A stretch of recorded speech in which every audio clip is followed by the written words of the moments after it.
The next allotment of land was given to the half-tribe of Manasseh, the descendants of Joseph's older son. Machir, the firstborn son of Manasseh, was the father of Gilead. Because his descendants were experienced soldiers, the regions of Gilead and Bashan on the east side of the Jordan had already been given to them. So the allotment on the west side of the Jordan was for the remaining families within the clans of the tribe of Manasseh: Abiezer, Helek, Azriel, Shechem, Hepher, and Shemida. These clans represent the male descendants of Manasseh son of Joseph. However, Zelophehad, a descendant of Hepher son of Gilead, son of Machir, son of Manasseh, had no sons. He had only daughters, whose names were Mahlah, Noah, Hoglah, Milcah, and Tirzah. These women came to Eleazar the priest, Joshua son of Nun, and the Israelite leaders and said, "The Lord commanded Moses to give us a grant of land along with the men of our tribe."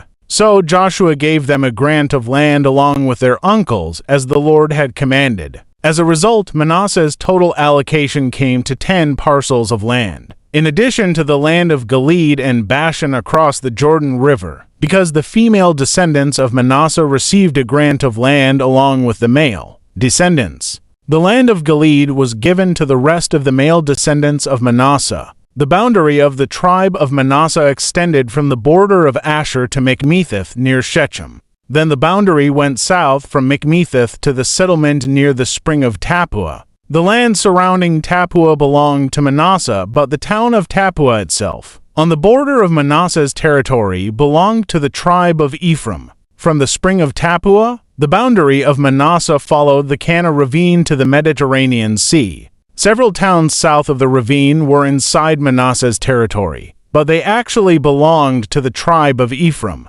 In general, however, the land south of the ravine belonged to Ephraim, and the land north of the ravine belonged to Manasseh. Manasseh's boundary ran along the northern side of the ravine and ended at the Mediterranean Sea. North of Manasseh was the territory of Asher, and to the east was the territory of Issachar. The following towns within the territory of Issachar and Asher, however, were given to Manasseh: Bethshan, Ibleam, Dor, that is, Naphath Dor, Ender, Tanakh, and Megiddo, each with their surrounding settlements. But the descendants of Manasseh were unable to occupy these towns, because the Canaanites were determined to stay in that region. Later, however, when the Israelites became strong enough, they forced the Canaanites to work as slaves. But they did not drive them out of the land. The descendants of Joseph came to Joshua and asked, "Why have you given us only one portion of land as our homeland when the Lord has blessed us with so many people?"